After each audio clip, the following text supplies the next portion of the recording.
Ladies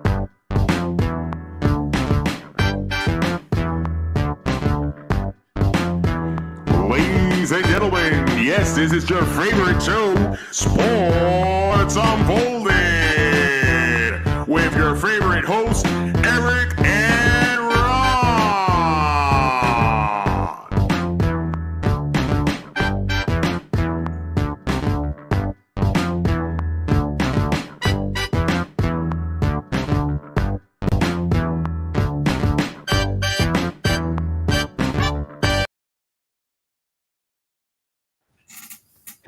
Hey, sports fans! Welcome to the best sports podcast on the planet, Sports Unfolded, where we cover all of this week's top sports stories. I am your host, Eric. Main man right over there, Ron. How are you tonight? I feel like we haven't left It's broadcast. It's like we just saw each other recently. I mean, it's kind of crazy. So if you haven't seen, to check out our Sports Unfolded NFL draft party. It was last good. night.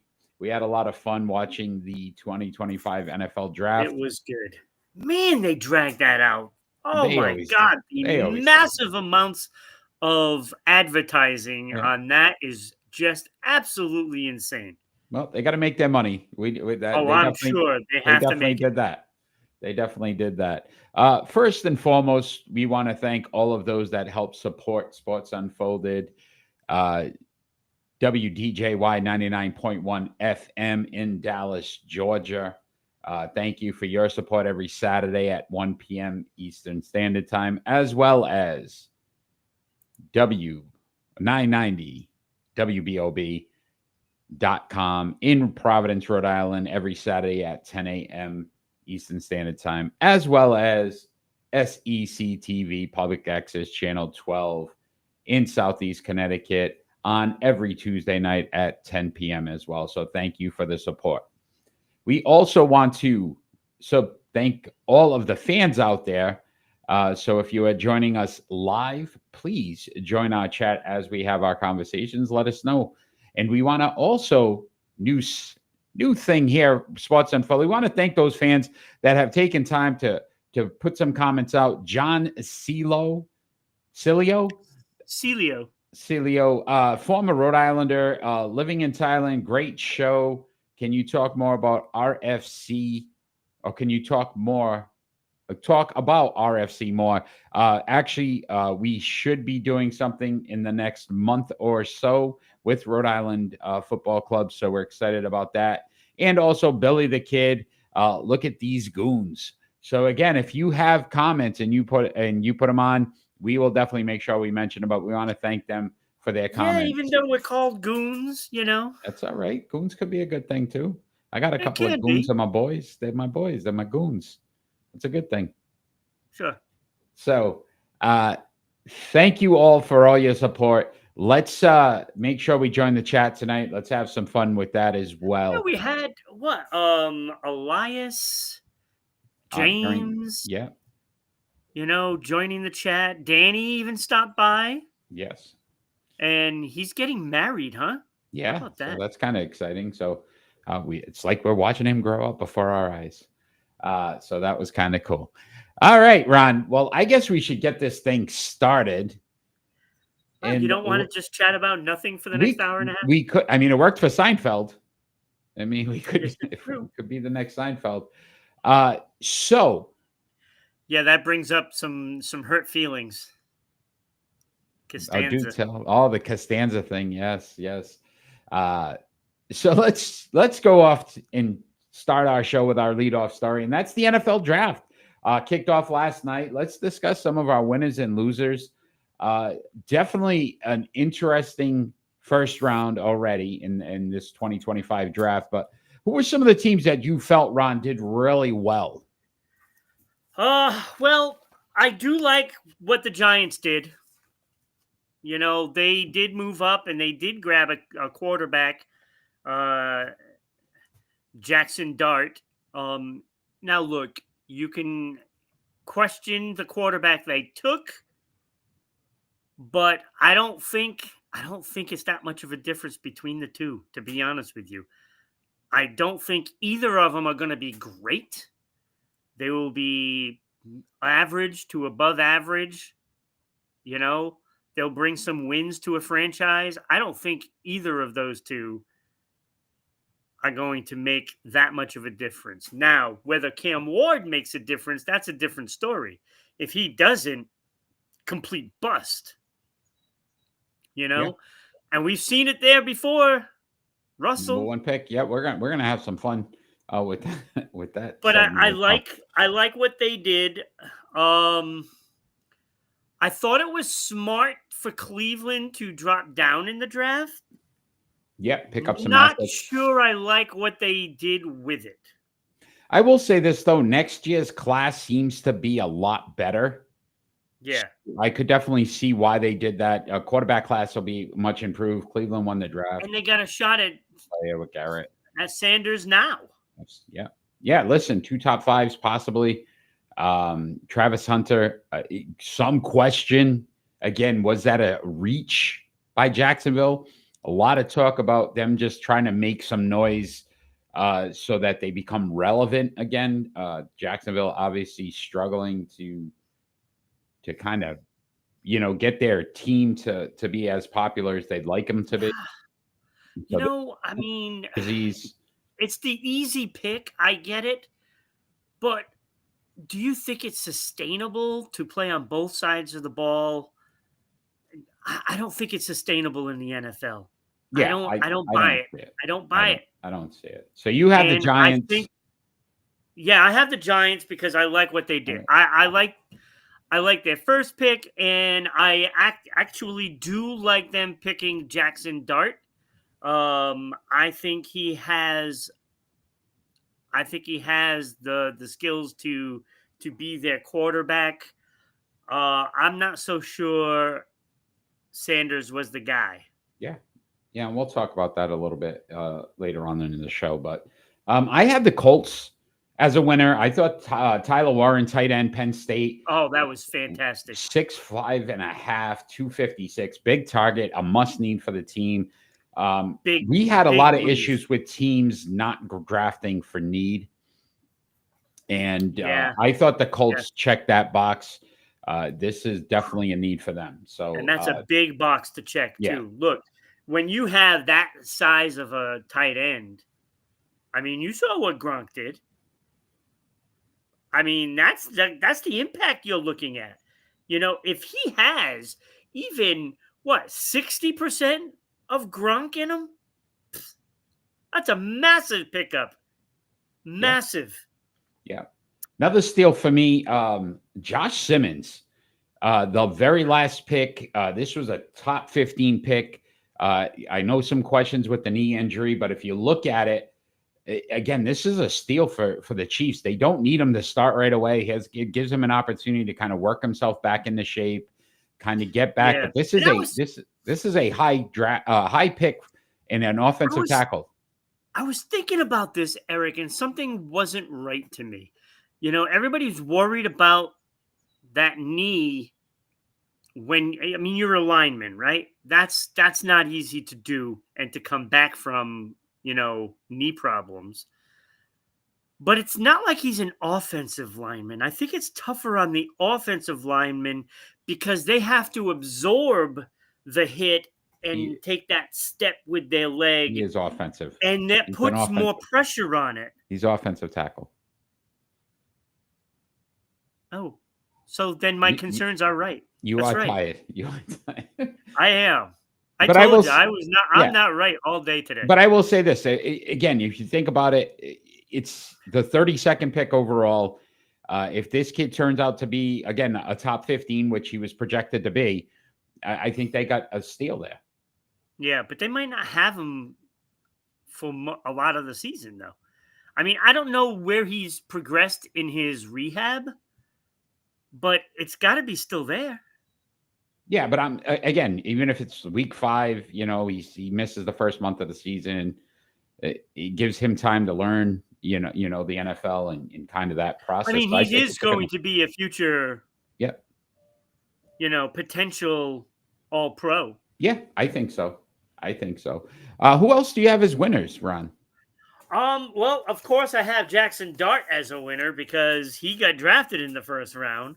Yeah. So that in itself, he's going to make more money.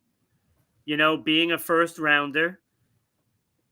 So he's going to get a very secure contract, as opposed to somebody in the second round isn't going to get so much. And that's why the loser for me is definitely Shadur Sanders. He lost in this. He lost a lot of money being dropped to the second round.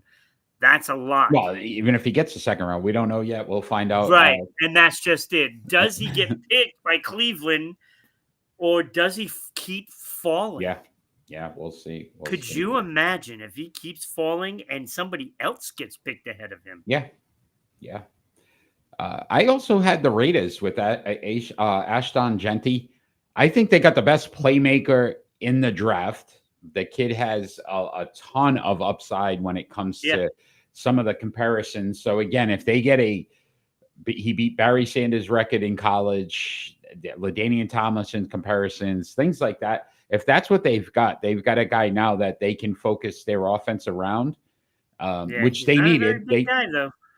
Yeah, but again, for a running back, stocky, but for a running back, I don't think that's as big a concern. I would be more concerned with, again, can they do enough to facilitate a line around him that is going to be able to block and make him, more efficient as a runner.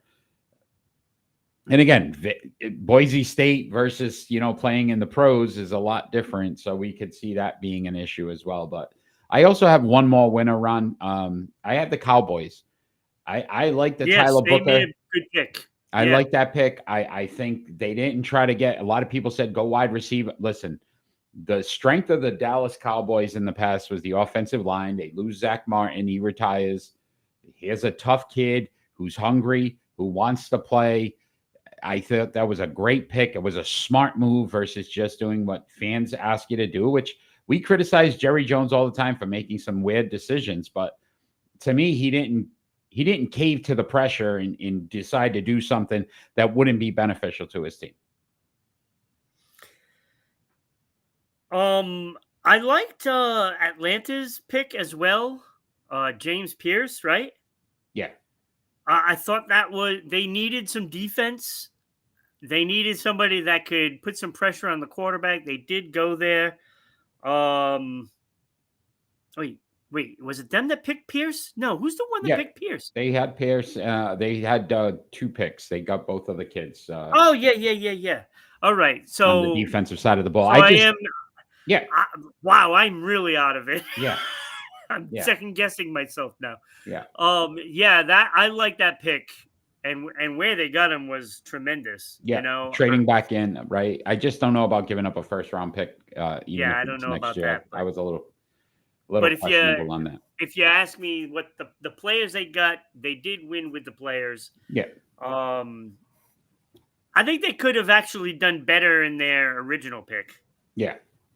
But they did get 2 players out of that first round. So I will say I have 3 losers, one of which we talked about at length yesterday during our draft show.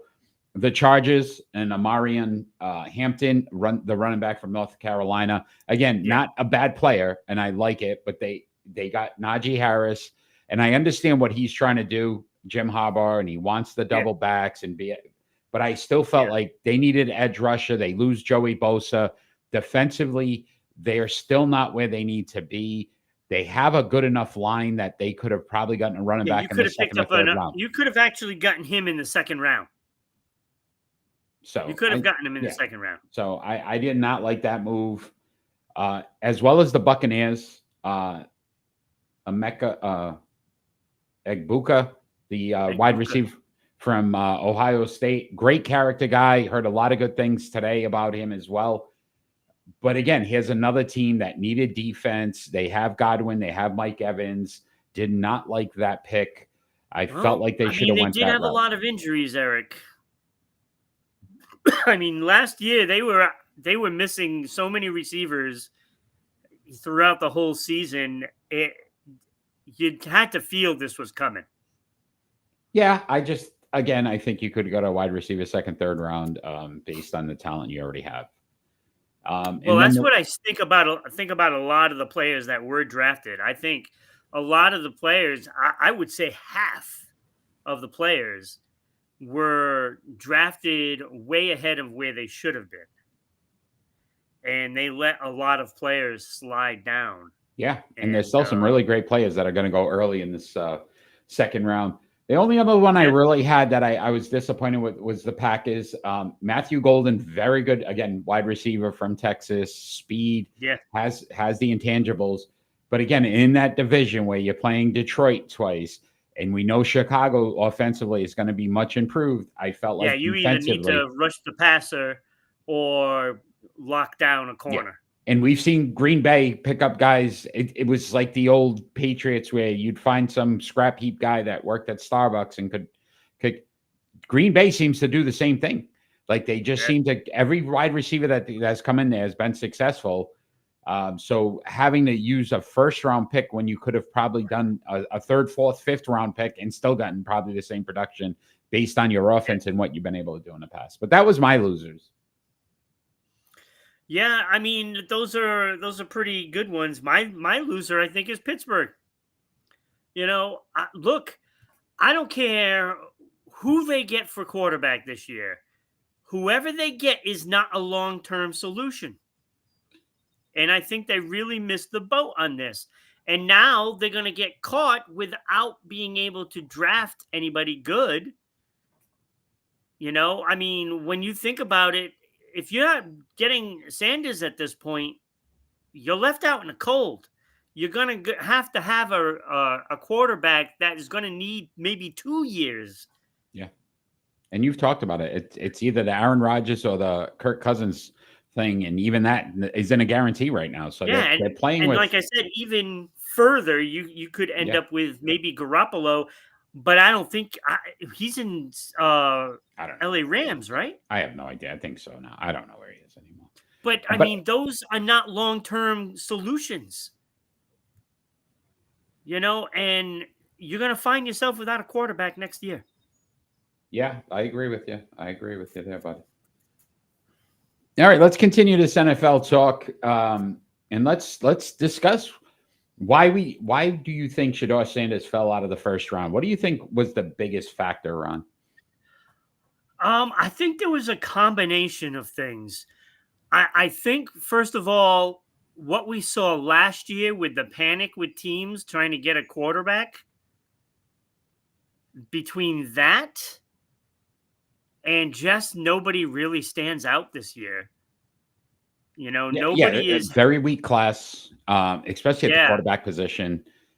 And when you think about it, really the only couple of teams that didn't have a quarterback at all is really Cleveland and Pittsburgh.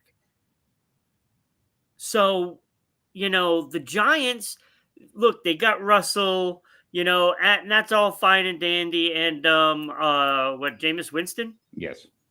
So it's not great, but it's still better than what they've had. Now, with that is only a Band-Aid. So they knew that they wanted to get a guy, and they felt that their guy was Jackson Dart rather than Sanders. Whether or not it was because of Dion, might have been a small factor in this, right? I think it was a bigger factor. I think that a lot of teams were hesitant to want to have to deal with that side of, drafting Shedeur Sanders. You're going to have a high profile, very vocal, very public figure that is going to make it difficult for you to actually coach this kid.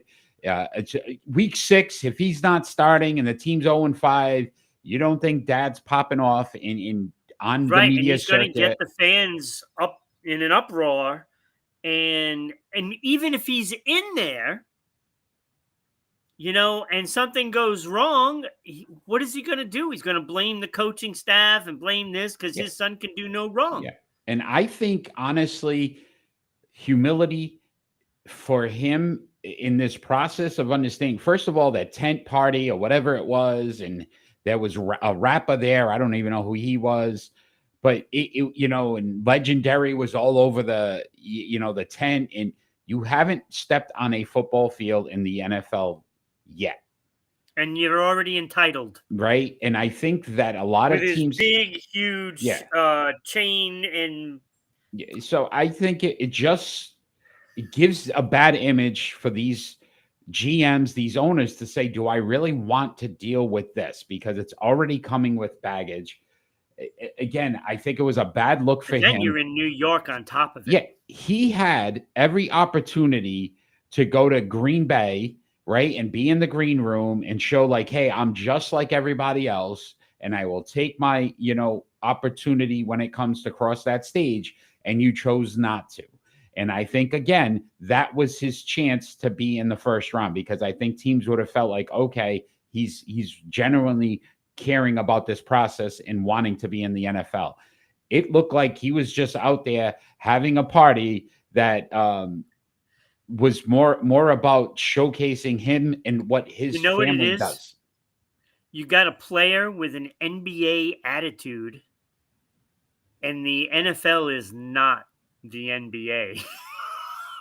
No. They do not let the players control the teams. The teams control the NFL and the players, and you're not going to show up the league. Yeah. And so, again, if you look at it too, and I wanted to do this comparison, so I was glad you brought it up, Ron. Obviously, Shedeur Sanders, Big 12 player, Offensive Player of the Year in 2024, 353 on 477 attempts, 74% completion percentage. Great numbers. So you hear these numbers, you're like, wow, 4,134 yards passing, 8.7 yards per attempt, 37 touchdowns, 10 interceptions. Very good numbers. Jackson Dart, 276 completions, almost 100 less completions, 69.3% completion percentage, less than Shedeur Sanders. 4,279 yards passing, about 100 yards more there. 10.8 yards per attempt, 29 touchdowns, 6 interceptions. The numbers are not better. The character piece, that's what ultimately put Jackson Dart over Shedeur Sanders. And I'm not sure that at any point there's going to be a team here in the second or third round tonight that is going to take him. It's probably Cleveland. But you are going to have to deal with that other piece of the puzzle, and that's Deion Sanders. And the questions for a coach, if I'm a coach in the NFL right now, Ron, because it already came up in Dallas. Oh, well, Dallas draft him because then they could get Deion to coach. Like, I don't want that on my plate. I want to be able to coach this kid because he's on my team. I don't want to worry about if I don't coach him right, that the team's going to try to replace me with Deion because it's a higher profile name and it's just going to get more people into the stands. Yeah, and, I got a funny feeling that Cleveland is going to draft him. And Deion Sanders does not want him to go to Cleveland. No. I'm sure he was disappointed that New York didn't take him. That was a big market. That was a ton of money. But again, we'll have to see what happens tonight. But I'd be surprised. I really would. I'd be surprised. I don't know if he goes in the second round. I am not someone that likes these kids that are about to be drafted to run the show. Look, you have to earn your stripes. Mm-hmm. I'm sorry. You don't just get it. You don't get it. You have to earn it. And that is the thing that is so lost. And especially in the NBA, when you start thinking about these young players and attitudes, and they're not learning from the past. They're self-entitled, and it's so tiresome to watch this stuff and just to watch the behavior. I want to see a player come up there and say, I will do whatever I can to bring a championship here. I mean, look, we saw it yesterday. I'm looking forward to day one. Look, this is what I want to hear from these players. Ron, day one, the Cam Ward getting drafted number 1, and you saw the emotion and how he was said he wasn't a top recruit, nobody wanted him, and he worked his blank off, Absolutely. right, to get to the where he Absolutely. was. And I think you start to look at a lot of the players yesterday, and the emotion and what you saw was someone who generally was excited to be in that position. What I saw every time they flashed to Shedeur Sanders in that party was somebody who was just having a good time, not really caring about what happened. Because no matter what, his father has money. He's got NIL deals that he had, and I'm sure he made some money. So it's not a big deal to him. And it wasn't about the process. And I could be completely wrong. I don't know the kid. Who knows? But again, appearance sometimes is everything. When What somebody you sees see that, is the optics, right? You're it seeing was those there. optics, and he's not appreciative, really. No, and it's a shame. It's a shame because I think the kid could be a talent. I don't know if he'd be great, but I think he could be a talent in the NFL. But we'll see. We'll see about a half hour from now. Round 2 kicks off. So It makes you really appreciate some of the players that you're used to seeing, that have been in the league a while now. It makes you really appreciate some of those players. Yeah. Like when you see, and I get on Kansas City all the time, but when you see Patrick Mahomes talk and how it's always about the team. Think about this transformation. Baker Mayfield. There was a point where Baker Mayfield, we all looked at it and said, this kid's not going to make it. Like, it was all about Baker. And then eventually he realized, like, holy cow, I better figure out how to be a team player. And I appreciate that from Baker Mayfield now, right? And he grew up. He grew up. And he understood, maybe I need to adjust myself. Yeah. And now he's more successful because he learned. And you don't just get a gift. And sometimes, and I hate saying this, because we talk about parenting and fathers, especially in these kids' lives that aren't part of it. So Deion was part of his life, which is great. I commend him for that. He's been there throughout this kid's career and helping him grow. But at some point, as a father too, you have to realize, like, this kid needs to learn on his own. Maybe it came a little easier to Deion when he was a pro because he was so gifted and he was so talented and he was so much better than everybody else. Whereas Shedeur may have to work to get there. So Deion may have to take a step back and say, listen, the best thing for you is to go wherever you go and work your tail off and become a better player. Absolutely. And if that happens, then maybe some humility comes into play and the kid actually just starts to learn how to be a professional and he'll be successful. But again, we'll see. We're almost there, about 30 minutes. We'll see. All right, Ron. Well, we're still talking some NFL because we're going to go to our starting 5.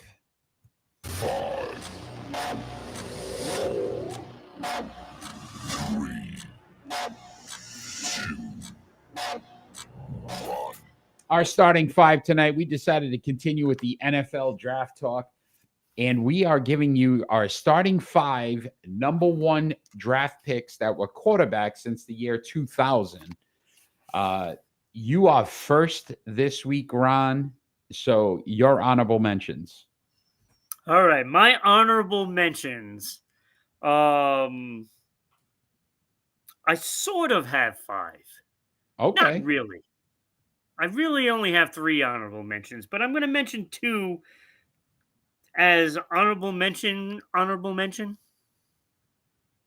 And one of them is Baker Mayfield. Didn't quite make the honorable mention list, but I think, and it's because he's 50 and 53. Yeah, I almost put him in, but again, losing record. So, but I think this coming season, he might have a shot at least making his record 500. Okay. So I do have to say that. And my other honorable mention is Eli Manning.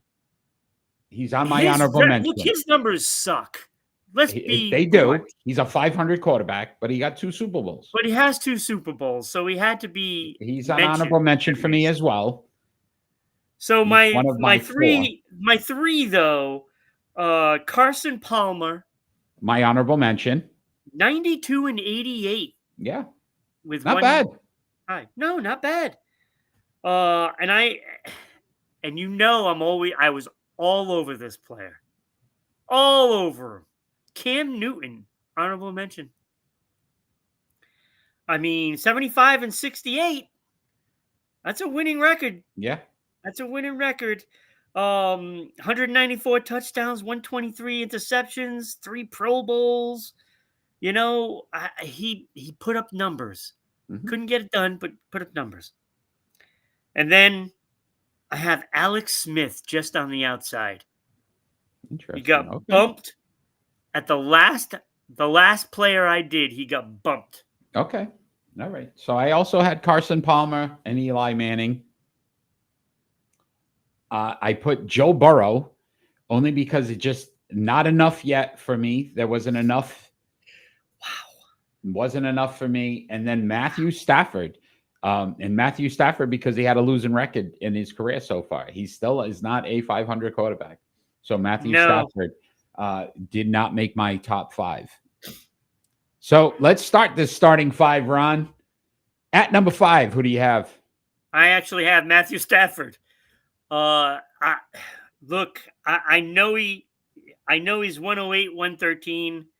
A lot of those losses was in Detroit, and I'm not making the excuses for them, but they did not know what they were doing as a team, as you can see by the players that they've lost through in history because of their ineptness. But I still think Matthew Stafford is a fantastic quarterback. He's the only guy on the list with a Super Bowl. Yeah, agreed. That is true. So he had to be in for me. Yeah. And I didn't want to put anybody with a losing record, but he got a pass because of that Super Bowl. Okay. All right. Yeah, I kept him out because of the losing record. But all right, at 5 for me, Danny, welcome. At number 5 for me, I had Andrew Luck. And here's a kid that honestly, if he was longer in the league, I think he would have crushed some records. 53 and 33, over 500 by 20 games. 4 Pro Bowls, 171 touchdowns, and 23,000 yards passing in that short time. Andrew Luck was going to be a phenomenal player. He just did not stay in the league long enough, but I like that win percentage. So I went Andrew Luck at number 5. So who do you have at 4? I have Michael Vick, number 4. And I'm sure you have him higher. I'm sure you do. He's right where he should be at number 4 because he was 61 and 51. Man, I wish he would have grew up faster. You know what I mean? This guy could have been something. I do not doubt that he could have won a Super Bowl. Thank you, Danny. If not for that. Yeah, I think he would have. And it's too bad because he's super talented, and you know, it's like I don't think his completion percentage is tremendous, but it certainly wasn't as bad as some other players. Yeah. But he is the lowest on this list. Yeah, no, I got you. But all right, he does get it done. Yeah, 7.0 yards per attempt, 133 touchdowns, 88 interceptions, 4 Pro Bowls. This guy was super talented. Mm-hmm. Oh, man, it just bothers me. Yeah, no, agreed. All right, for me at 4, I had one of your honorable mentions, Alex Smith. I mean, again, 99 wins, the most I totally on see this it. list. I struggled with 67 losses, 3 Pro Bowls, 199 touchdowns, over 35,000 yards passing. Here's another guy. Again, the injury bug. I mean, he had that gruesome leg injury, right? That was Like a that, bad one. the fact that he even came back from that run, right? But so at 4 for me, Alex Smith, I thought deserved it based on the fact 99 wins. I thought that was really impressive. I love how he stresses your name. Keep up the good work. It's a You team do a effort, good job. man. Like you come up with the topics and everything, and I just do the graphics. It's a team effort. It's a team It effort. is. Who do you have at number 3? Number 3, I have Andrew Luck. I thought Okay. his numbers, Wow, you even went though he higher. didn't play Okay. long, man, this guy was so good. You know, that win percentage is tremendous.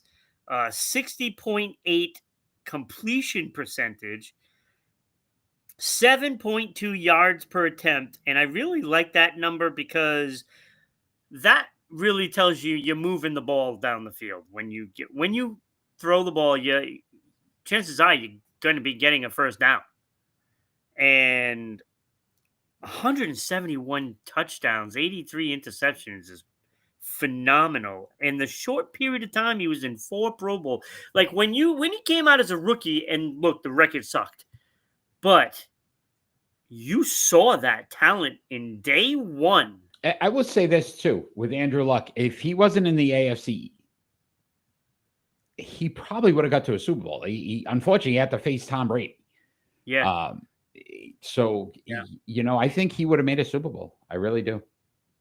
He was a really good quarterback. Very good. Very smart quarterback. Very good. It's too bad he had to be retired. Athletic. Yeah. Athletic. So at 3 for me, another one of your honorable mentions, I had Cam Newton. 75, 68, and 1, 3 Pro Bowls. Only guy that I saw was an All-Pro. So again, at that 1 year where he dominated and they went 15-1 and they went to the Super Bowl with Carolina, 194 touchdowns. He threw for over 32,000 yards. He also rushed for 5,600 yards and 75 touchdowns rushing. all choked up. Yeah, I know. You missed some in New England. So 75 touchdowns rushing as well. I wouldn't go that far. Cam Newton for me at 3. At 3, Cam Newton. Number 2, pick. Ron. Number 2, I have Joe Burrow. Wow. Okay. And I really wanted him to look. Out of all these quarterbacks, Joe Burrow is my favorite of all of them. He did bring the team to a Super Bowl. So did Cam. He needs to get some help, though, man. He needs some help. That was another team I think was a loser because they could have got an offensive lineman. But anyway, we move on. But anyway, Joe Burrow, like, super talented. 140 touchdowns, 46 interceptions, 2 Pro Bowls, 7.5 yards per attempt. I mean, there's only one player that had more than that. So that's pretty damn good. Okay. Let me see. 19,001 yards. Hopefully he gets that many this year. That would be a record. Look, he's just on a team that just can't seem to get up for the beginning of a season. And I don't know what the reason is. But I hope they figure it out because I like him as a quarterback. Yeah, he's one of my favorites. He's a good player. He really is. This is where I think I got a little punch drunk. My 2 and 1, I'm starting to look at him like, what did I think? But at 2 for me, I went Jared Goff, 81-52. Who the hell is number 1? 4-time Pro Bowler, 222 touchdowns, over 32,000 yards passing. Again, another guy that went to the Super Bowl. And again, you think about the turnaround in Detroit. He's been a big factor with that offense. So I went Jared Goff at number 2. I hope you didn't put who I think you did. So number 1, Ron, who do you have? Oh, please don't. What do you have at number 1, my friend? I have Jared Goff, and for me, there's no one else left out there. Jared Goff, 81-52, 65.6 completion percentage, 35,000 yards, 7.5 yards per attempt, right there with Joe. Mm-hmm. 222 touchdowns, 94 interceptions, 4-time Pro Bowler, Jared Goff. I would have never have thought this. Isn't that insane? Right? It's kind of crazy Never. to think about. Please tell me you don't have one of the brothers at number one. I have Michael Vick at number one for me. Oh, okay. I thank God. 61, 51, and 1. 4-time Pro Bowler. 133 touchdowns. 6,109 yards rushing, though, in the 36 touchdowns. But you talk about electricity. Another guy. So a lot of these guys, we talked about it. Alex Smith with the injuries. Andrew Luck retiring early. Michael Vick, and obviously his issues. I think Michael Vick would have destroyed some records. You got Joe Milton. He's good, Danny. I don't know. Again, he played the third string Buffalo Bills, but the kid's got some athletic. He's very athletic, and he's got a cannon. Like, his arm is by far one of the strongest I've seen in quite some time. So Buffalo didn't want to win that game. They didn't, and I'm not saying, but you saw athletically, the kid has some gifts. He still needs to be fine-tuned, but he could be a starting quarterback at some point. I don't know about in Dallas, but I think he could be a starting quarterback at some point. I don't think he's ready today. If you were to ask me, Danny, I still think Dak would be a much better option for the foreseeable future. But that was our starting five, Ron. How was I rude? So let us have some NBA. With Michael Vick, though, I get that, because we don't know how good he could have been. He's in that same category with Luck, only for different reasons. Yeah. All right, let's talk some NBA, Ron. So a couple of big injury concerns. So which injury is more concerning to you with the playoffs here in the first round? The Jason Tatum wrist injury or the Jimmy Butler hip injury? Well, it's got to be Jimmy Butler in this round, because the Celtics don't need Tatum to beat. We see this exactly the same. Go ahead. Orlando. Yeah. They don't have to. They don't have to have him there. No. Obviously. He's a third best scorer. I heard again. But you can't have that. Golden State doesn't advance without Butler. Yeah, agreed. 100%. 100%. He's second in points, third in rebounds, second in assists, second in steals in the postseason for Golden State. So absolutely, Jimmy Butler. Yeah, no, Danny agrees. I think that the issue is, do we know why? Why do you think, Danny, it's important? Because I don't see them getting past Houston. I agree with you. Boston pretty much a lock to get past Orlando. I don't think they need Tatum. Especially if Brown is going to be on a mission. Right, 30-plus points the last game without Tatum. So, again, you could just kind of let him skip this series. But I would be concerned, again, going forward, and it's his shooting wrist with Tatum. You think that's why? I mean, I don't know. He seemed to be playing pretty well with him recently. I don't know if there's something out there about Draymond and him not getting along. Is there something that that maybe we don't, Danny? But that would be interesting. Will the Warriors get out of the first round without Jimmy Butler? Ron, I guess is the biggest question. No, without Jimmy Butler, they're not advancing. Right? What a Houston's difference he's too made good there. For them to be one-dimensional.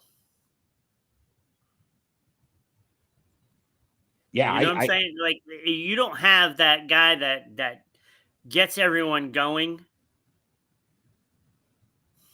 Yeah, and we talk about playoff Jimmy. That's been a thing, and I don't know. I mean, he's a good player, but he does bring an energy, it seems, to a team, especially in the postseason. And you saw that with the trade with Golden State. Like, he came in, and all of a sudden, it was such a different atmosphere with that team, and it changed the direction where they were probably not even getting to the playoffs to, competing to stay out of the play-in game. Yeah, like that's the thing about him, right? He's not the guy. He's not the guy, but he's going to get everybody to have that energy to support the guy. In this case, Steph Curry, right? Steph Curry isn't going to win this series by himself. Agreed. He needs some If help. Butler is out, it's going to be like he is by himself. Hey, Michael's back. Thanks for joining again. Yeah, anytime. Let us know, man. Shoot us a message. We'd love to have you on again. Especially, Absolutely. with the basketball. Yeah, listen, I completely agree. I think, to your point, it's so much more impactful right now for Golden State. Long-term, Boston with Tatum, because, again, would you say, are you questioning Tatum's toughness at this point?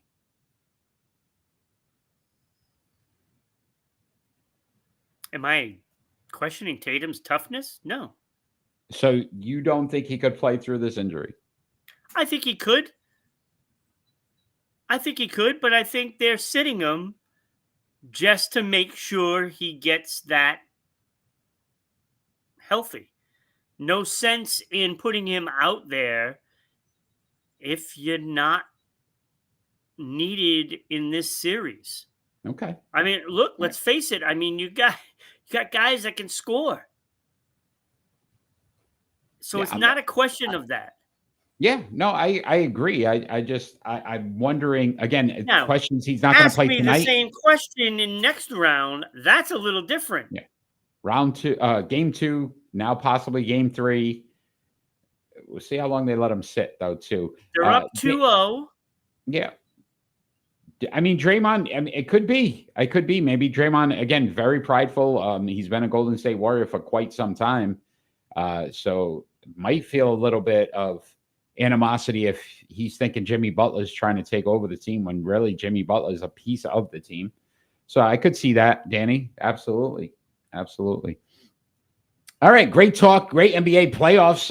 Continued tonight as well. So I'm sure we'll be watching. But let's talk some Major League Baseball, Ron, because the Mets are red hot. The New York Mets are red hot. Best record in baseball. Should we consider them the best team in the league? Well, right now, yeah. But I don't think they are the best team in the league. Wow. Okay. Why is that? Because I think the Dodgers have the best team in the league. So here's where best team money can buy. I agree, but at some point, so one of the biggest pieces to any team winning in baseball, right? We talk about defense in football or basketball, right? Is pitching. If you have solid pitching, they are the number one team ERA wise in pitching. Yes. So far, 2.34, number one in baseball, third in strikeouts. Great, right? So their pitching staff is doing playing well. Very well. Here's where I think they are the best team. Because if I was to ask you who their best player is before the season started, you would say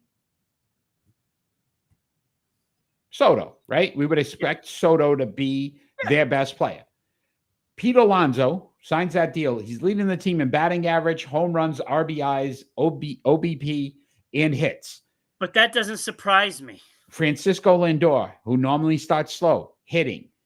So just imagine when Soto actually starts to hit. Right. That team is going to be very devastating. But what's the rotation? Right? Is their rotation going to hold up the season? That's the question. And I keep going back to this philosophy by the Mets.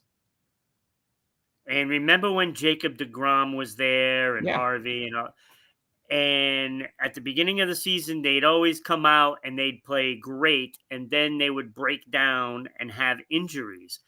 Now, I'm not going to say that this is the best pitching staff because of that reason. They have a track record of breaking down mid-season and losing these guys. So until they can put it in a whole season, I'm skeptical. And, but I look at the Dodgers and they're just stacked. They have a stacked lineup, and not for nothing, they're playing like the Celtics did this year. They're cruising. I would say you could be right. Danny agrees the Dodgers rule. I mean, I will say this though: if you can get pitching and pitching becomes a factor, good pitching beats good hitting. So they could possibly beat the Dodgers, although the Dodgers have very good pitching as well. Yes. But here's where the advantage for New York comes into play. Look at their division. Miami, the Marlins are not very good. Washington Nationals, and then the Atlanta Braves, who are off to a very slow start. Yeah. The Phillies, who are in second place, they just swept in their recent series. So you start to look at the division too. They're going to get some easy wins and start to really. So that's when I get right in predictions. Together. Yeah, that was the one I got right. Yeah, my one. But I will say that's where I feel like that's why they have an advantage. Soto hasn't become Soto, the Juan Soto we expect, right? And they're doing what they're doing. And then if you get to play in a division, look, I'm not doubting those numbers.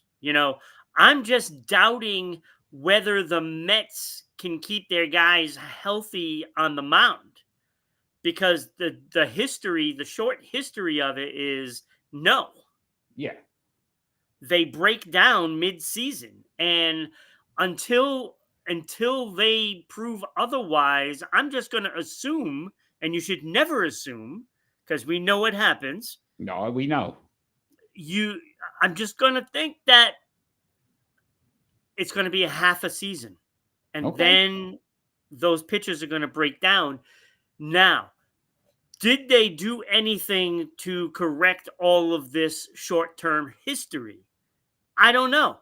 I don't know if they have the same guys, working,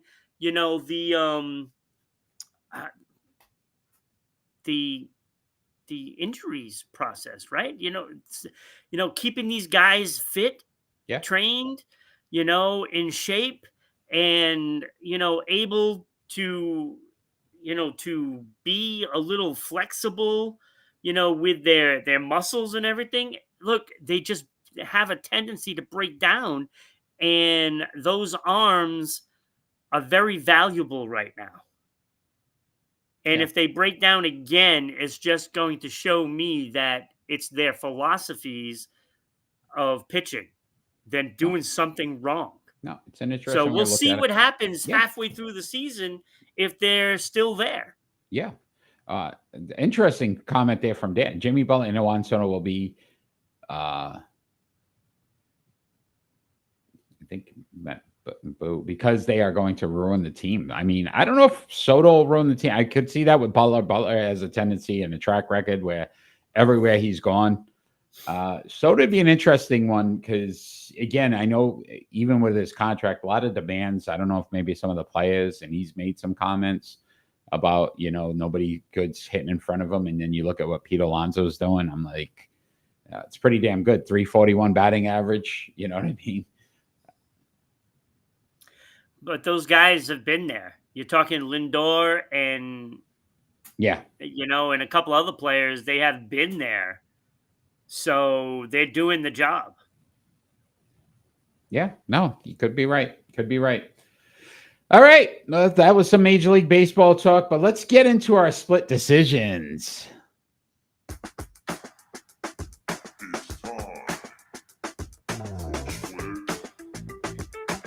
don't know how long. Split decisions. Our split decision segment, basically we ask each other two more likely scenarios, and then we have to make a decision. Ron, you are first this week, so have at it with your first split decision. Oh, my God. Anyway.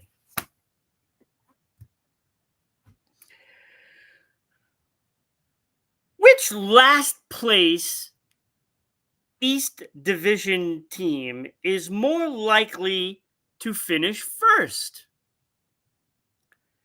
Atlanta Braves or Baltimore Orioles? Both in last place. Braves honestly have made a move now, but again, I just talked about the Mets. But Baltimore, again, I think you got the Yankees ahead of them. The Red Sox are in second place. Toronto still has some talent. I'm going to go with, I still don't think either one, but I would go Atlanta before, just because of the track record as well. They've proven that they can get there, and they've done it. But I think it'd be, you're freezing. But I would say, yeah, I would go Atlanta. I think they got a better shot. I like the AL East better with the Yanks and the Red Sox. I think that's going to be the two teams all season long. A good question. All right. My first split decision. Which team that is down 0-2 is more likely to come back and win the series, Ron? The Miami Heat versus the Cavs, or the Orlando Magic versus the Celtics? You know, that was the one question I was going to ask you. Man,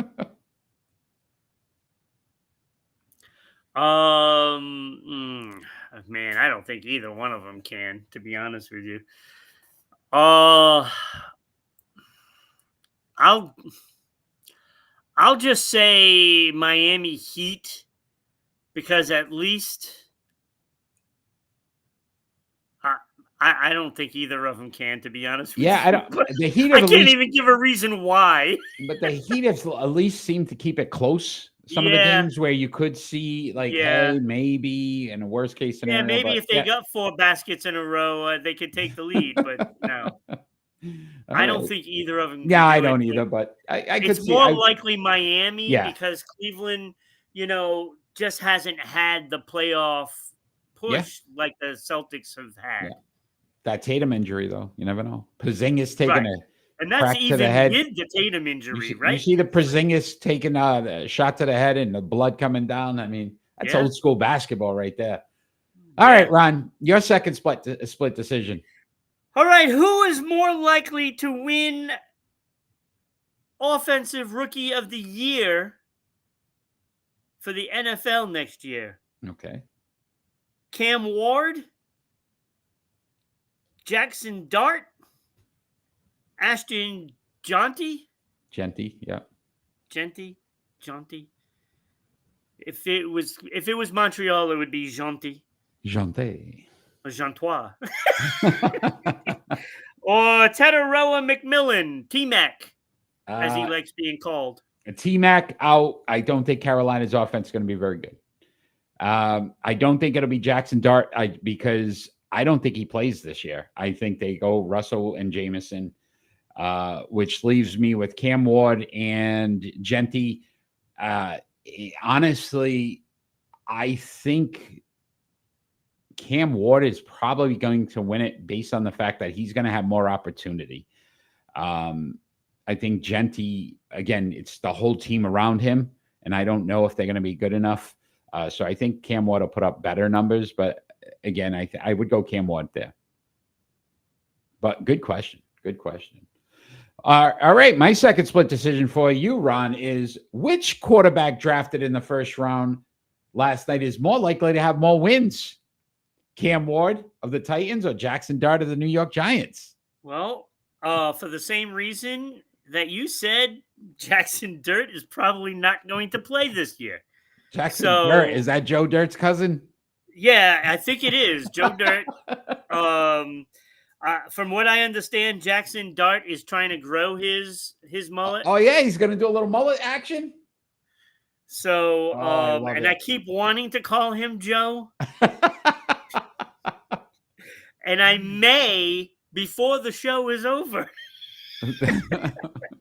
But no, I think Cam Ward, even if he only gets one, that's all Right, you would probably need. be more. Yes, yes. Oh, I agree with you there. So if you're going to Vegas, bet that one. Cam Ward So over even if wins. both of them are on the bench at the beginning of the season, Cam Ward probably gets in there in the last game of the year. Yeah, I think Cam Ward's going to start day one, but we'll I see. think so too. But All right, Ron. Some great split decisions there, but it is time for your expertise more than any other. The NHL. Let's talk some National Hockey League. This was a story that came out recently. Boston Bruins CEO Charlie Jacobs vowed that the team would return to the playoffs. what the hell happened? Hey, look at us. Next season. Wait, what Is that a reasonable expectation? I don't even know what happened. Oh, I'm going to press something. I don't know if it's going to work. Oh, that's definitely not.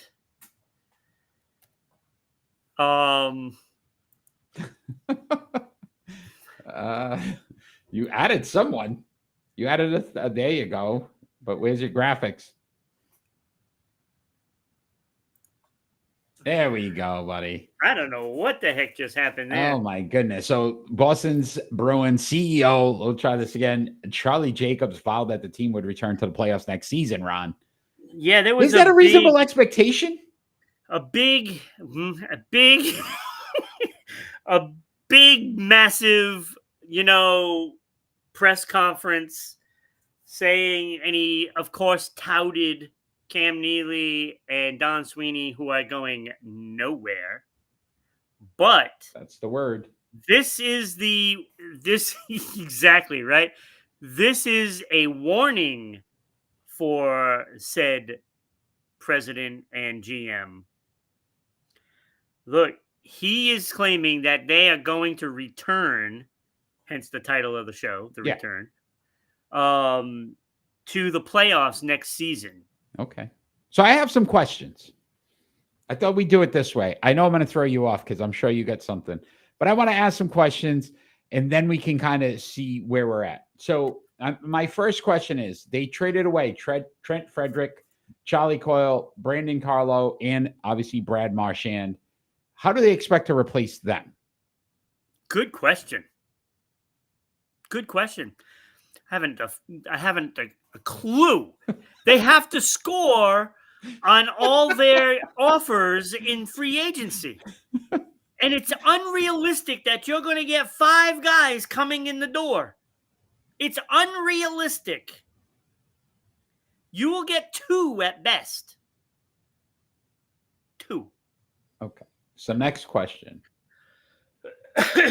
They finished last in the Atlantic Division, 33, 39, and 10, in a minus 50 in the point differential.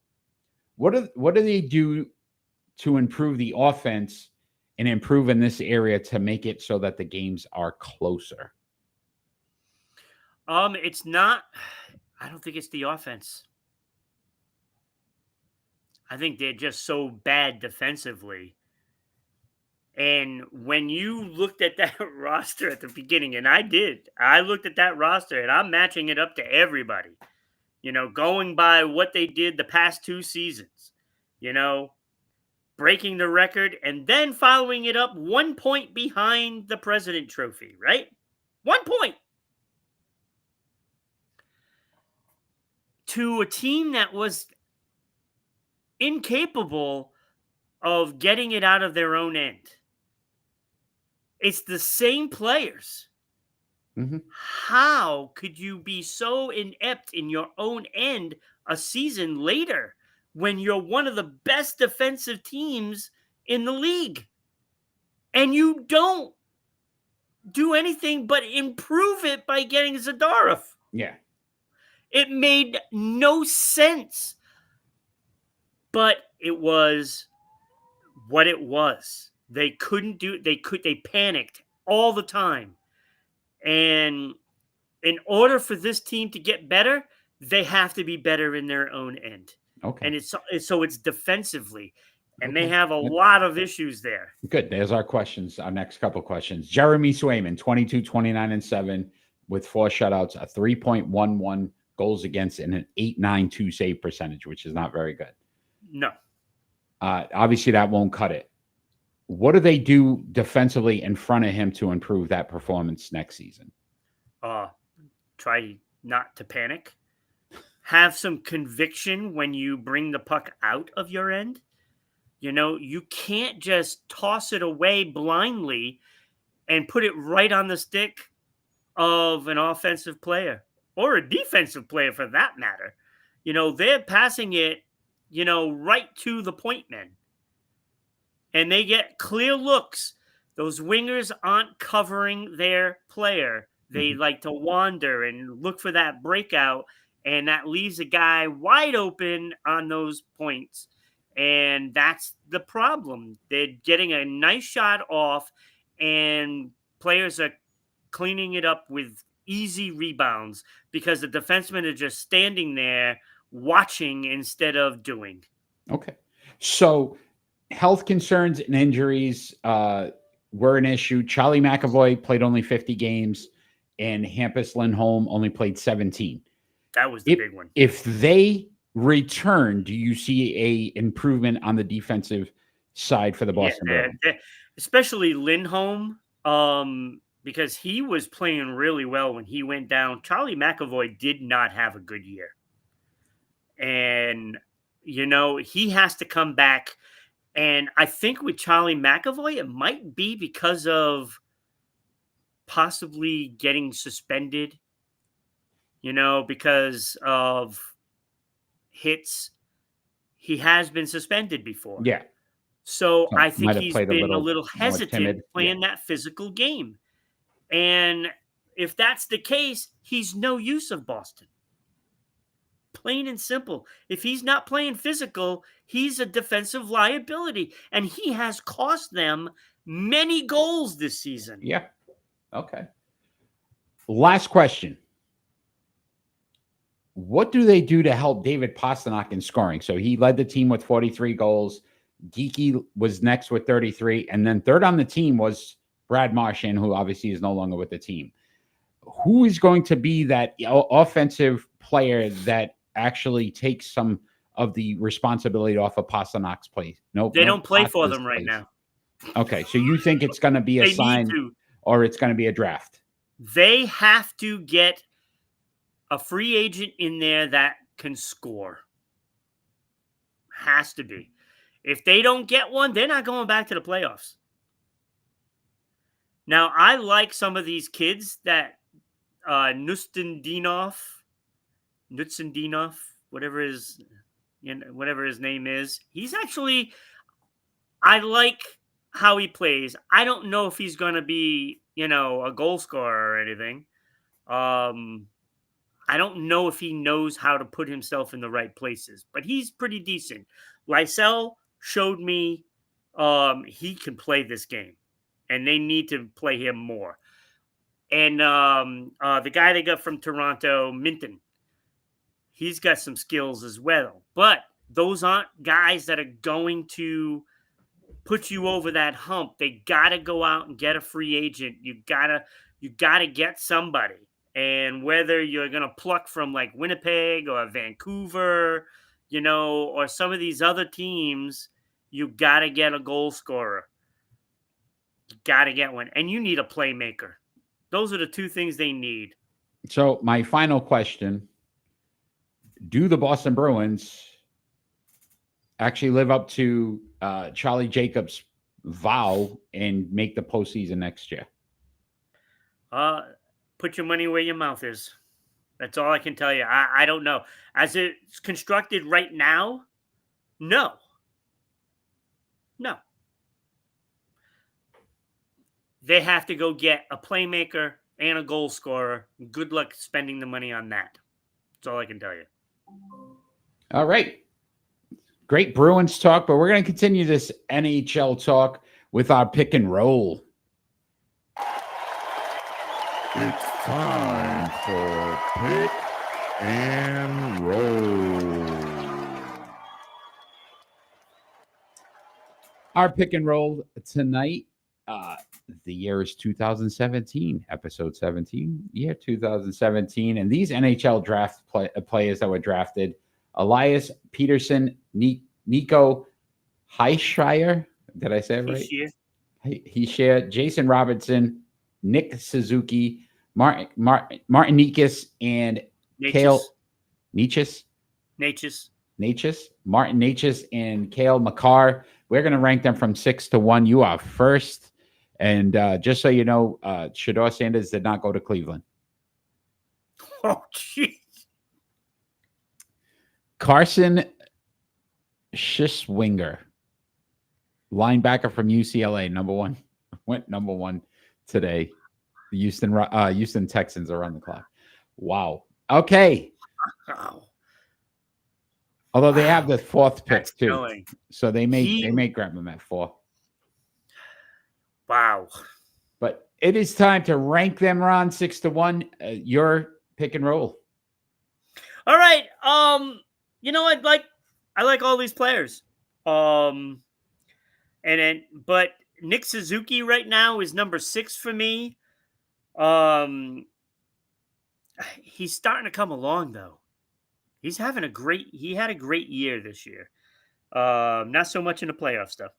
138 for goals, 237 assists, 375 points in 455 games. He is a minus 57 for his career.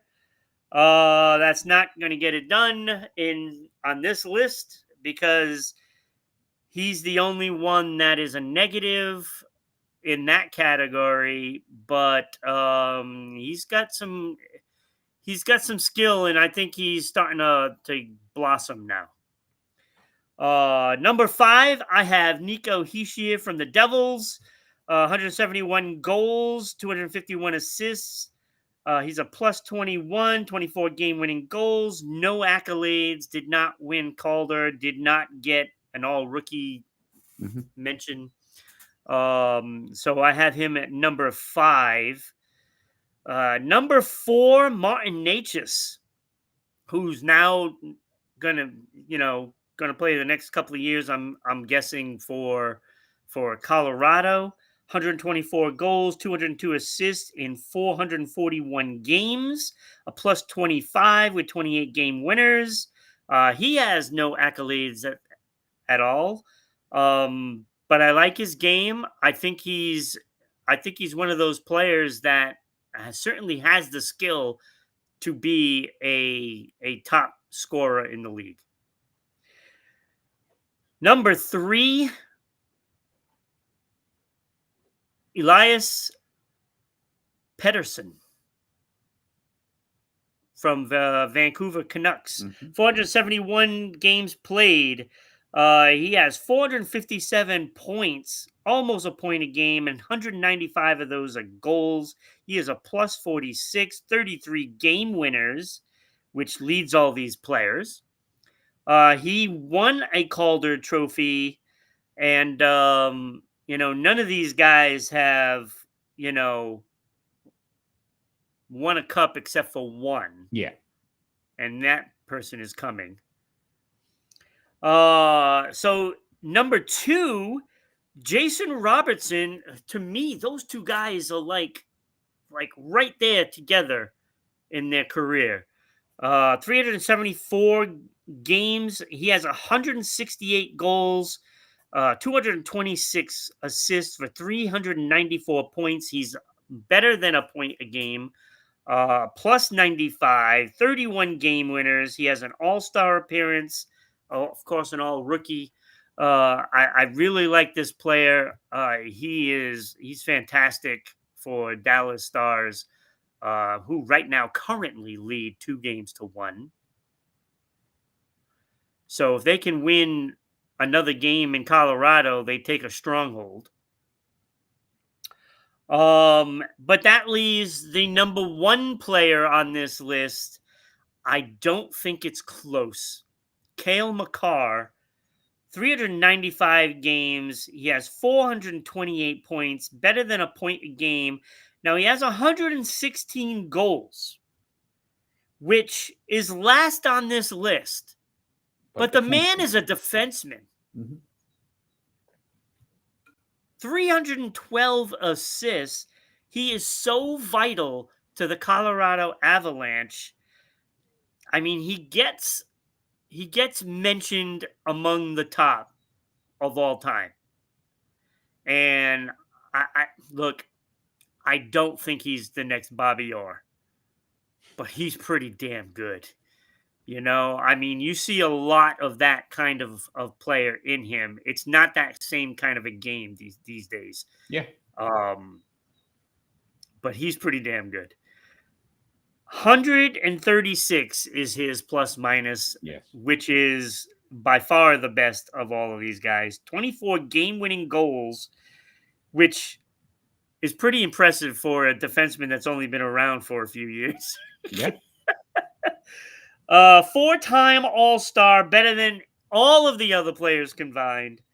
He has won the Stanley Cup, a Norris Trophy, and a Conn Smythe for playoff MVP.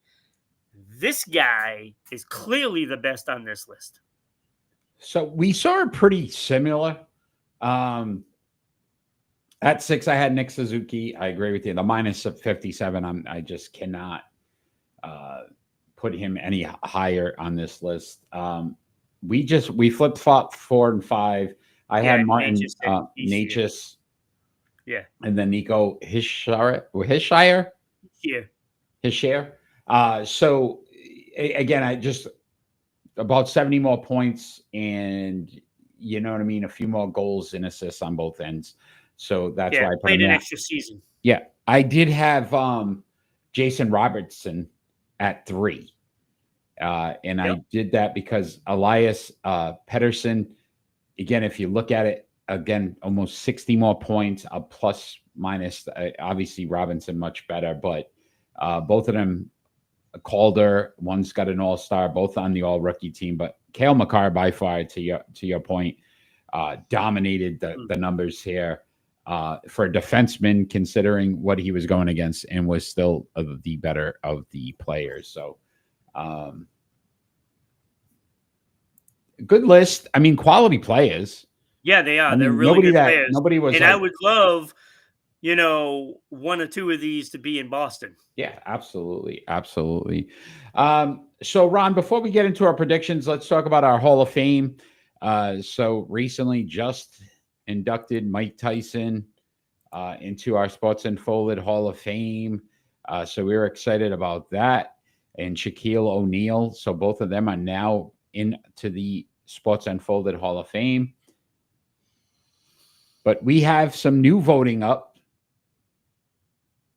And it is on our Sports Unfolded Sports Poll page on Facebook. So you check that out. Vote for your favorite players.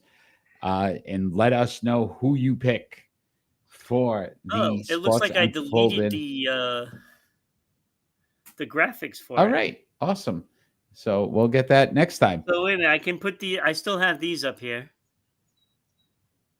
So for the NHL, you have Jaromir Jagr, Teemu Selanne, Theo Fleury, Mark Recchi, and Pavel Bure. And for Major League Baseball, it is Jack Morris, Roger Clemens, Fernando Valenzuela, Nolan Ryan, and Oral Hershiser. So again, really good players. You get to vote and elect the next inductee into the Sports Unfolded Hall of Fame. So go to the Sports Unfolded Sports Poll page on Facebook. Cast your votes now to help us induct our next member of the Sports Unfolded Hall of Fame. We're excited about that. Check out the website. Yes. Great page. Gives you all of the accolades as well. But Ron, it is prediction time, and rough week for me. You gained some ground back after losing some ground. So we've been kind of bouncing back and forth this year. 1-7 last week for me, 5-3 for you, 2-6 for Kenny. If you are joining us live, please give us your picks as we call off the games, and we will add your name or add to your already win or loss totals. All right, Ron, we are starting off with the NBA, and on April 25th tonight, you got the Los Angeles Lakers at the Minnesota Timberwolves. That series is tied 1-1. I'm going to go Minnesota. I wanted to go Minnesota at home, and I did go Minnesota at home, so I don't know why I X'd that out. So I did go Minnesota as well. Minnesota, listen, even the game the Lakers won, it was slow, sloppy. I just think Minnesota has the opportunity to take over right now. So I went Minnesota. Yeah. Danny's going to I Lakers. agree. All right, Danny. I agree with that. I just think, overall, I think Minnesota just has a better team, but I still worry about LeBron and Luca. I still Yeah. worry about that. I mean, look, I know I get all over him, but he does have a tendency to carry a team at least one time in the series, right? And then Luca, he is known for carrying his team all Yeah. the time. Yeah.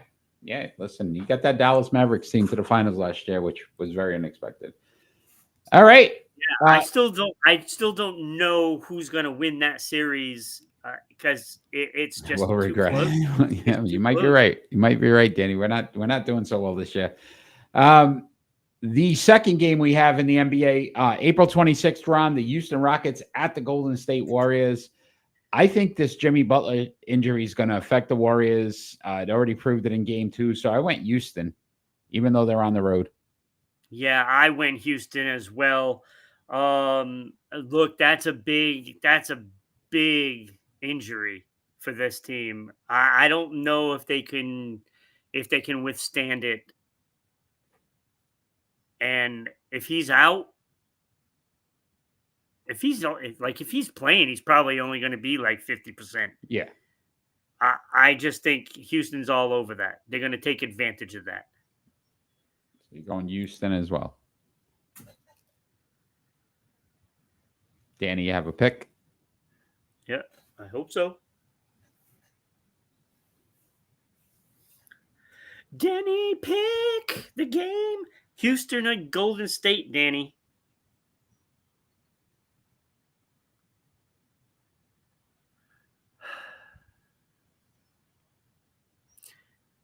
Trying to see who Cleveland just picked. It's still, yeah. I'm trying to.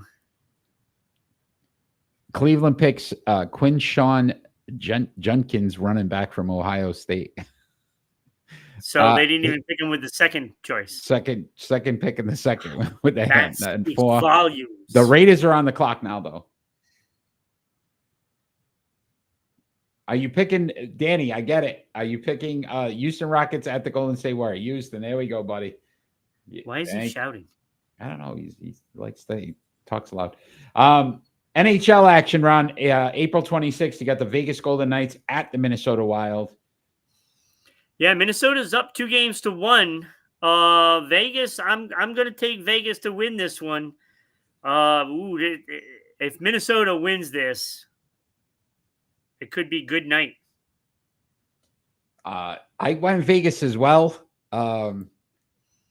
It just Hakeem the Dream was the man back in the day.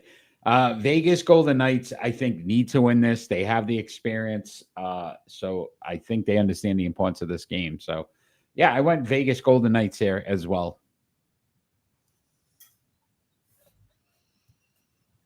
Vegas. All right, Danny.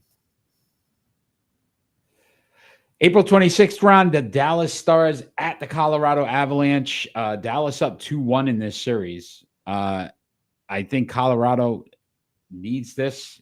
They're at home. I think they got their butts kicked the last game. So I think there's going to be an intensity there. So I went Colorado. Yeah, I'm going Colorado. Looks to me like this series could go 7. So I go Colorado to tie up the series. Yeah, it should be. I hope so. This was the series we wanted. So. Yeah, these games are on so freaking late. Danny, be nice. Behave. Dallas Stars. All right. April 27th, Ron, you got the Winnipeg Jets at the St. Louis Blues. Blues in their last game, I mean, they put a whooping on the Jets. Who do you got? Got the Jets. The Jets are going to take a 3-1 lead. I don't doubt Winnipeg comes back from that and sends a message. Yeah, I went Blues here because I think a little momentum now at home. I think Winnipeg, again, you get that President's Cup jinx, and maybe it's in the back of their head. And I'm not saying the Jets lose this series, but I think St. Louis could tie it up. So I went St. Louis here. I went St. Louis Blues, Danny. All right. April 25th, tonight, we got a Major League Baseball 3-game series, the Texas Rangers at the San Francisco Giants.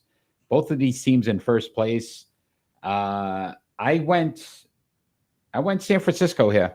I think at home. I think they take 2 or 3. I'm going Texas here. I think Texas gets it done. I think they got a great pitching staff. They've got some good hitters there in that lineup. I like what they can do, and I will take Texas on the road. All right. I like it. Danny, who do you have? Vegas trades the pick to Miami. Could this be Shedeur Sanders?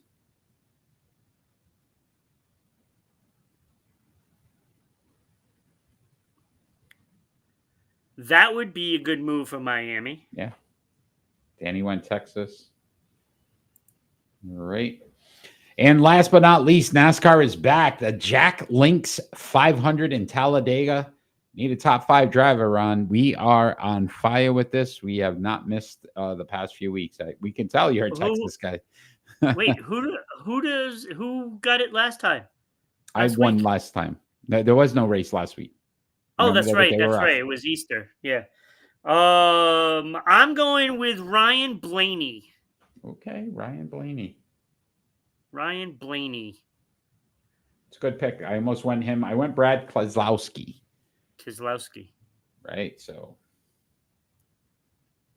But, all right, that is our prediction segment. I know Danny doesn't like Miami did not go Shedeur Sanders. They went Johan Salvanea, a guard from Arizona. Guard. He might not even be a second rounder. He may not. Guess who's on the clock, though? New England. Could it be? No. He's not going to New England. So with that, well, they downgraded their quarterback situation. Yeah, I can't say I'm going to. What do they have? Dobbs or whatever his name is. Dobbs is their backup now. Oh my God. So again, next week, Danny, tune in. We'll let you know how you did. You possibly could win a prize. You could. You got to beat us. All right. So with that, Ron, before we get into our final thoughts, I always allow you the opportunity to tell all the wonderful people out there that are watching, listening, and will watch later. Did you just say watching? Watching. Watching. It's got a new word. Let them know how they could become a sponsor of Sports Unfolded and get their business everywhere. Yeah, Eric. It's just what we do every week, right? We talk about this. So to sponsor the show, all you have to do is send us an email to ribroadcasting.media@gmail.com. Your ad will be here. We will read the ad. So not only will people see it, but it will be heard on the audio version for Spotify, Amazon, Red Circle, and many more. So send us that email at ribroadcasting.media@gmail.com. And Eric, like I always say, it's like going to your local coffee shop, right? You know, it's beautiful out there. Today was absolutely gorgeous. No problem to get an iced coffee with, a chocolate eclair. How about that? Chocolate eclair. Right? Or a breakfast sandwich. Yeah. You get a breakfast sandwich in the morning. Absolutely. Again, thousands of eyes and ears on your business every week. So really great. opportunity for your business. Help us continue to grow as well. Let's thank those again in other markets. WDJY 99.1 FM, Dallas, Georgia. You guys have been amazing, as well as WBOB 990 in Providence, Rhode Island, and SEC-TV Public Access Channel 12 in Southeast Connecticut every Tuesday night at 10 p.m. If you are listening or watching, tune in every Friday night at 6 p.m. Eastern Standard Time. Join us like Danny did today and Derek, and definitely give us an opportunity to have some conversations with you as well. But Ron, it is time for our show to come to an end. We always have our final thoughts, and our final thoughts don't necessarily have to be about anything sports related. It can be about anything going on in the world today. You are first this week, so please, your final thoughts. Oh, boy, what I really want to say. Look, it is the NFL draft. And we always put this spotlight on those top few picks. And, everybody does it. We all go through it. Your hopes and dreams lie on this first round pick. And it's going to bring you into a new season filled with hopes and promises. Well, sometimes it always doesn't work out like that. You always get those busts in that first round. You always have some guys that maybe get some injuries. And then it falls upon those guys late in the draft to bring, okay, we have a guy here that can fill a spot. Not all the time it's just filling a spot. As we found out, the greatest draft pick of all was in round 6, way back when, about 20 plus years ago, when they drafted Tom Brady, and lo and behold, the greatest quarterback to ever play the game. Maybe someone out there could be that next one. And it could be round 2, it could be round 4, 6, 7, could be an undrafted player. But if you get the opportunity, make the best of it. Learn. You never know what happens. Just learn, shut up, play the game, and be thankful. Well said. Well said. My final thought actually is I gained a new respect and maybe a favorite player from an opposing team that I never thought would happen, because I am very loyal to my New England Patriots. But I am honestly becoming a fan of Derek Harmon. He was the first round draft pick of the Pittsburgh Steelers. And a very sad story coming out of this was that, you go through many emotions as a draft pick in the NFL. Obviously, most of the time you're elated. You finally made it to your dream or your goal. Unfortunately for Derek Harmon, his mom was on life support. She had suffered a stroke many years ago and had several brain surgeries. He was waiting to get drafted before he could go see his mom in the hospital. Once he was drafted, he went to the hospital to let his mom know, and then she passed away a few hours later. Just thinking about the emotions that a human being must have gone through that day, he's become a little bit of my favorite player, because that was a tough story to hear. Thinking about how his mom, even during brain surgeries, would take the time to bring him to practice so he could fulfill his dream and live his dream. So you know what? I hope he does well. And I know we said some things yesterday about maybe not being the best pick for the Pittsburgh Steelers. You know what? Maybe it was destiny that he had an opportunity to say to his mom before she passed away that he became an NFL player for the Pittsburgh Steelers. So congratulations, Derek Harmon. I know you must be going through so much, but what a remarkable opportunity to at least tell your mom one last time that you made it. So I wish you well. She wanted to know that he was okay. Yeah. So, and I went through it with my mom a couple of years ago. And once she realized I was okay, that's when she passed away. And I've got a feeling that he went through the same thing. So rest in peace. And I'm sure she's going to be watching. She will be watching your career. Yeah, she'll be proud. So make the best of it, please. Absolutely. If it's all we can ask. That's it. It's all we can ask. Well, that's been our show for tonight. I want to thank those that have joined us live. Danny, as always, you're awesome. Derek as well. Just want to thank everybody that's going to watch afterwards. Please like, share, follow our show. Check us out on all our social media platforms, Facebook, YouTube, Twitch, Twitter, That was TikTok. the best final thought. No, thank you. But I will say this too.